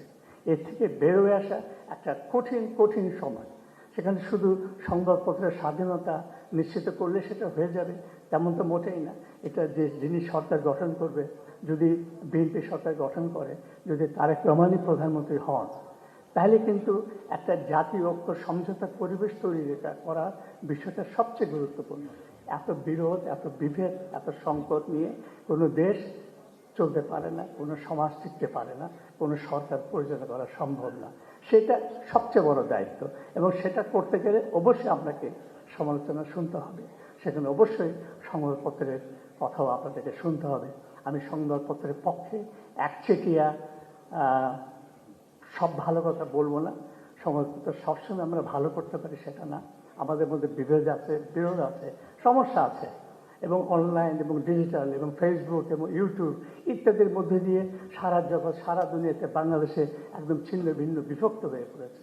একটা বিপজ্জনক অবস্থা তৈরি হয়ে গেছে। কোনটা বিশ্বাস করবো, কোনটা বিশ্বাস করবো না, নিজেরাই বিভ্রান্ত হয়ে যায়।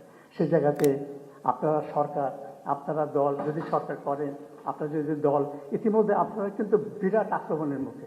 সেখানে বিএনপি একটু দুর্বল, বিএনপির প্রতিদ্বন্দ্বী দলগুলি কিন্তু একটু সবল, তারা অতি বিশেষ সক্রিয় এই সোশ্যাল মিডিয়াতে বা ডিজিটাল মিডিয়াতে, তারা কিন্তু আপনাদের চেয়ে বেশি সবল, শক্তিশালী। সেটাও কিন্তু আপনাদের জন্য একটা বড় চ্যালেঞ্জ। এআই একটা চ্যালেঞ্জ। আগামী নির্বাচনে সব কিছুর কিন্তু ব্যবহার হবে। তার প্রতিরোধ করা, তার থেকে নিজেকে রক্ষা করা, এটা একটা বড় চ্যালেঞ্জ। আশা করি আপনারা সেদিকে নজর রাখবেন, চেষ্টা করবেন, এবং সবাই মিলে আবার নতুন করে একটা দেশ, সময় পরিবর্তন, নতুন লক্ষ্যে যাত্রা এবং নতুন বাংলাদেশ গড়ার যে স্বপ্নের কথা বলি, খুবই কঠিন। আমি তেমনভাবে খুব আশাবাদী না, তাও আমি আশাবাদী হতে চাই যে আবার নতুন করে আমরা শুরু করি। আমার বয়স নাই, শফিক রহমানের এখনো বয়স আছে। শফিক ভাইয়ের দেখেন কি সুন্দর জামা পরে আসছে, রঙিন লাল রঙের, হলুদ রঙের জামা, সারা কিছুই পরেন। তো সবাই ভালো থাকেন, সবাইকে শুভেচ্ছা, সবাইকে ধন্যবাদ।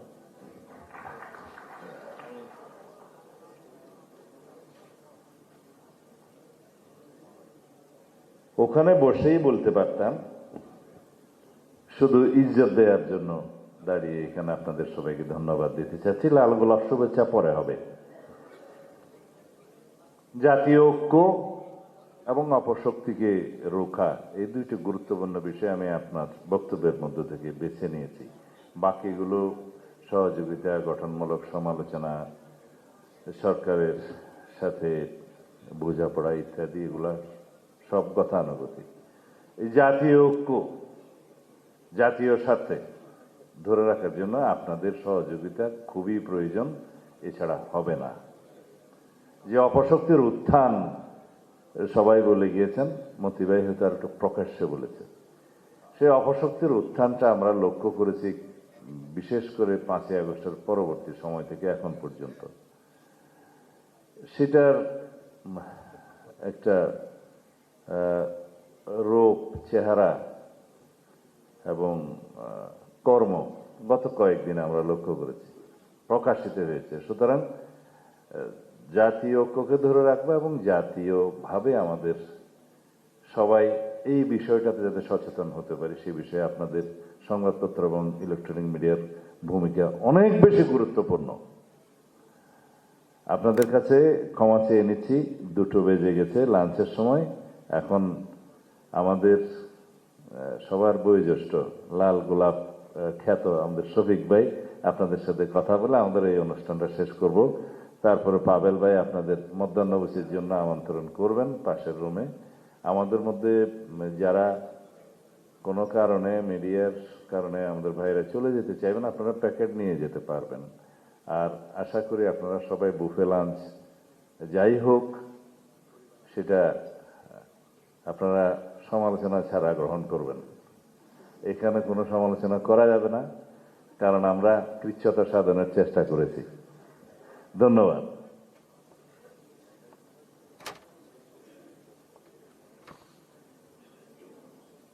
ধন্যবাদ সবাইকে, লাল গোলাপ শুভেচ্ছা সবাইকে যারা এখানে আছেন এবং যারা ঘরে আজকের এই অনুষ্ঠানটি দেখছেন, তাদের সবাইকে, বিশেষত আমি নারী সমাজ এবং তরুণ তরুণী যারা আছেন, কিশোর কিশোরী যারা আছেন, তাদেরকেও ধন্যবাদ জানাতে চাই, শুভেচ্ছা জানাতে চাই।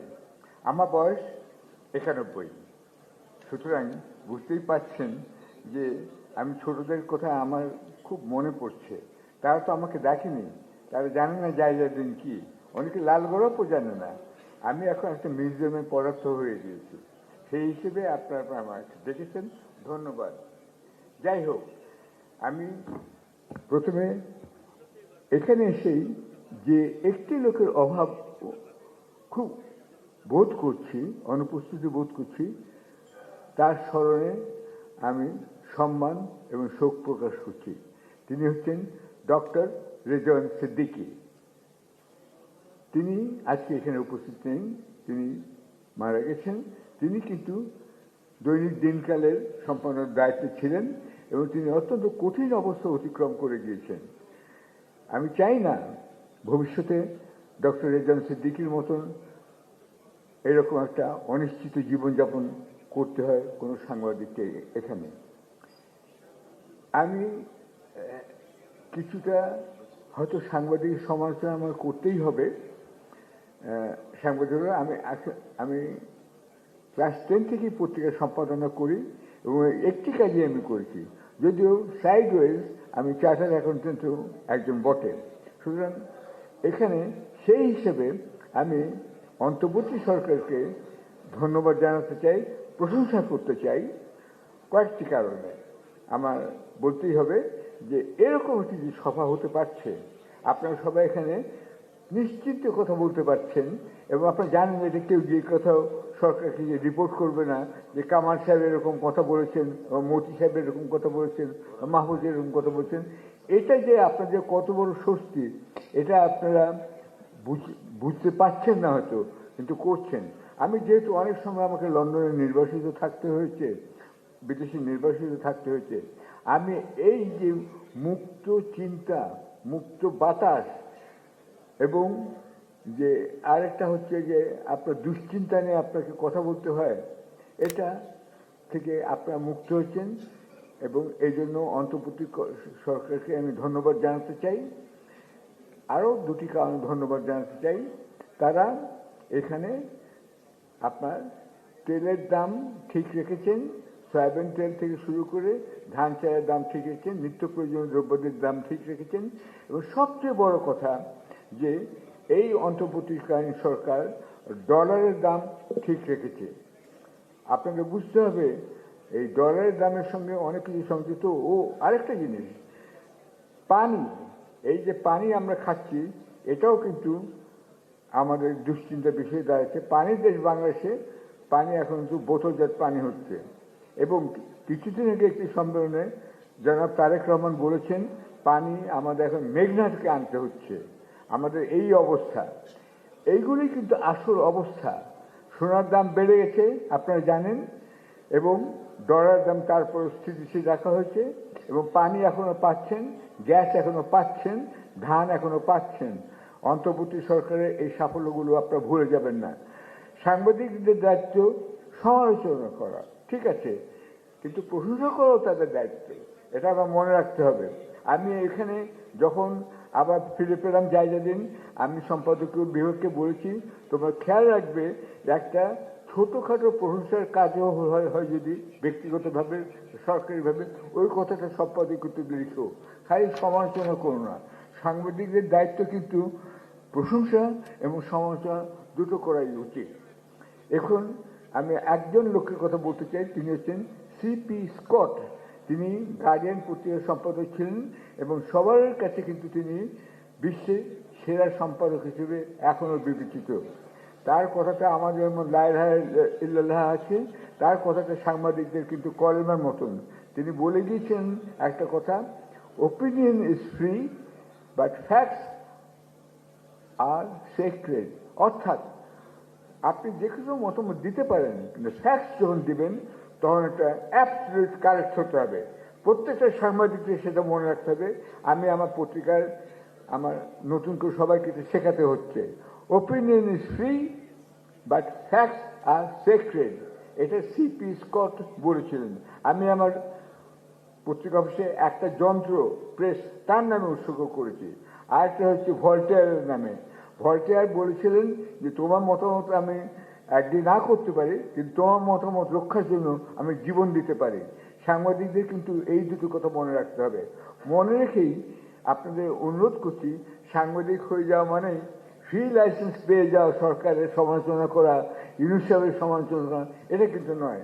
আমি কিন্তু সরকারকে টেনেই বলছি। এখানে আমি মাহফুজ সাহেবের একটা কথা বলতে চাই। উনি চলে গেছেন, আশা করি তার সহযোগী মিস্টার মতিউর রহমান এটা পৌঁছে দেবেন।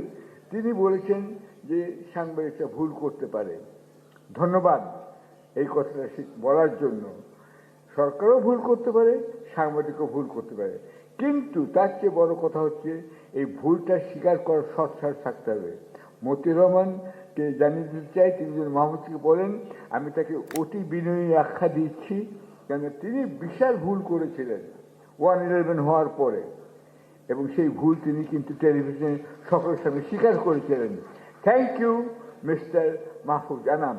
এই দৃশ্যটা মনে রাখতে হবে। আজকে যদি 1/11 না হতো, তার উপর কয়েকটা আপনার তত্ত্বাবধায়ক সরকার হয়ে যেত।